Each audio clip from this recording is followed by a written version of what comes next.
Hei toată lumea, aici Izune și am venit cu un nou episod de Grandcross și da, fiți atenți. Mai îmi trebuie încă puține materiale de acest fel, acest Legendary Seal coin-uri, o să le zic Legendary coin-uri eu. Și o să-l facem și pe Lost Vein LR. Și pentru acest minunat caracter o să încercăm o chestie, o să încerc să-l joc în PvP actual, în PvP-ul actual. Să vedem dacă se sperie lumea, dacă zice cineva că, a, uite, e LR Lost Vein, nu știu ce, nu știu ce, nu știu ce. Da, posibil nu o să creadă nimeni chestia asta. Dar am zis să dau și un match înainte să-i fac LR-ul, cu vreo săptămână, două înainte să-i fac LR-ul. Și evident nu are nicio Holy Relic, deci, da. Va trebui să-i fac rost și de Holy Relic, dar posibil așteptăm următoarea ofertă cu bani, să băgăm bani să o luăm. Da, n-ați auzit greșit, o să aveți un clip în care o să înțelegeți imediat mai târziu chestia asta.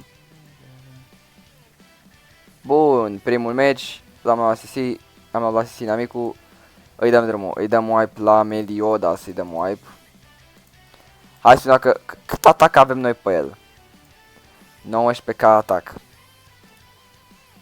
Vă, te rog, Meli, dă și tu un 50k.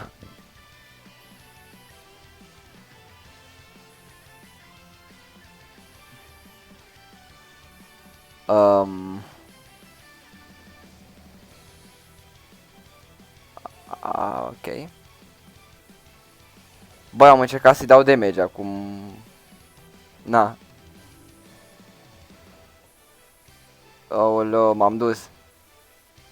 Câte cred îmi da? Stai că eu cu level 3 clar îl bat, cu level 3 100% îl bat. Sau mă omoară el. Nu mai dau.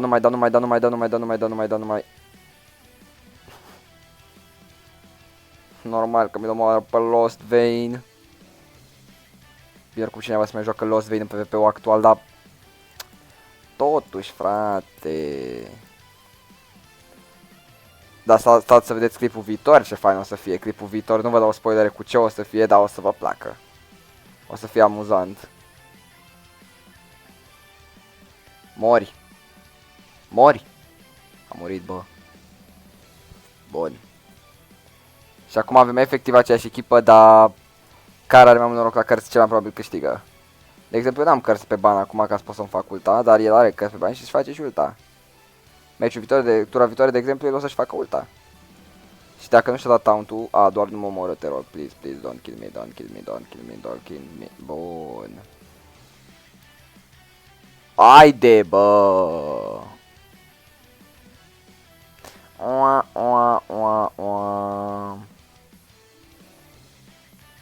Bun. Am primit cărți pe bani.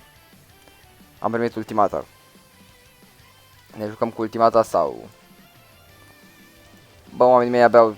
Da, ne jucăm la ultimata, ce să mai zic și eu acum. Oricum n-am niciun suport, n-am nimic ce să joc, așa că hai. Oh my god, chiar am dat wipe. Bun, hai. M-am făcut și full HP. Asta-i tura mea, o simt eu. Dacă vă zic eu că o simt, o simt.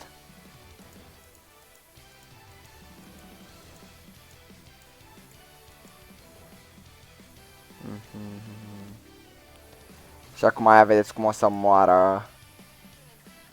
Ce scanor aici. Hai. Hai, bani, hai. Mediocru de damage, da merge. Mori? Bine, mă.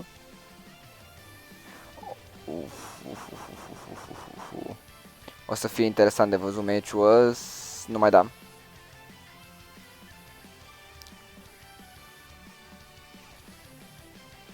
Hai să vedem ce părere avem noi de... Ce face băiatul nostru aici. 24 ca atac, trebuie să-i dăm 212 de damage. Hai mă, hai că putem. Hai bani, dă-i, dai, da? Clar îi dai, hai. 100 ca tu, 100 ca Escanor. Bă, tu ți-ai dat damage-ul. Acum să și-l dea și Escanor. Bun, mare și 1 din 6, hai, nu-i dau mărși de... Bun, hai. Doar nu mă omoră, te rog eu. Ok.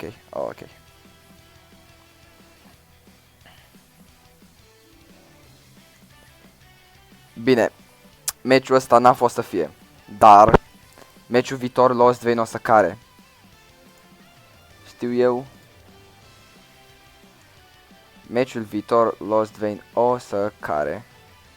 Amenințările nu sunt așa de multe, trebuie doar să-l bat pe scanor și gata. Uite, am primit și... E un semn. E un semn, îl omorâm, haide! Cum ne-a dat mai mult în gear decât a dat la gear? N-are sens! Like, what the fuck? Bine că are unul din 6 scanori și nu o să dea mult. Dar totuși, frate, cum să... Ok, își dă taunt pe Didi. Atacă cu scanor o tură și atacă o tură cu aia altă, cu... Da, cu ea. Mi-a dat și crit. Bun. Mulțumim și de damage-ul ăsta. Pe mediu dat aproape mi l-a curățat, dar e ok. A dat damage relativ decent. Bun. Și acum o să vedeți cel mai mult damage pe care l-ați putut vedea. Are retarmiel pe Didi. Lasă-mă să văd. Așa. Are blue tarmiel. Atunci pot să-mi încerc norocul. Și dau cu snipe-ul, hai. Hai, Lost Vein.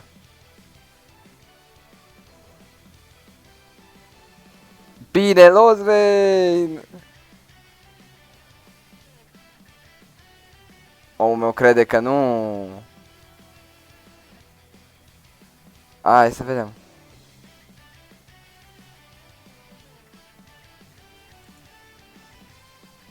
Stăm pe spate. Noi ne relaxăm, nu-i problema.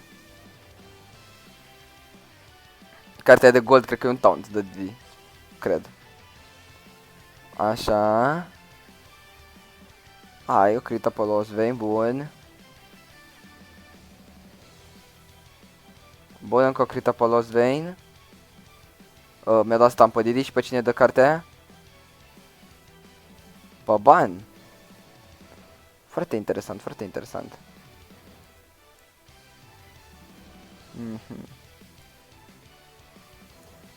Cu Dumnezeu înainte, dacă e să murim, murim și noi împăcați cu faptul că ne-am jucat și noi Grand Cross.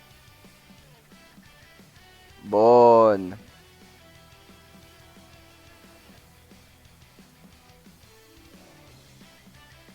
Cât poison și-a luat Meliodas,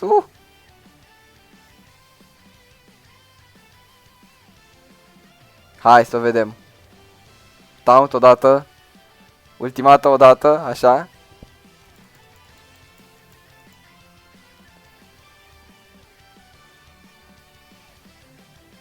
Încât aș a rămas banul, what the fuck.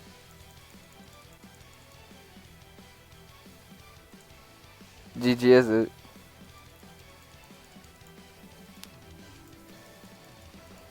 Băi, ce pot să zic, na. A fost forță pe talent să ne jucăm Grand Cross. Ne mai jucăm Grand Cross cu Lost Vein.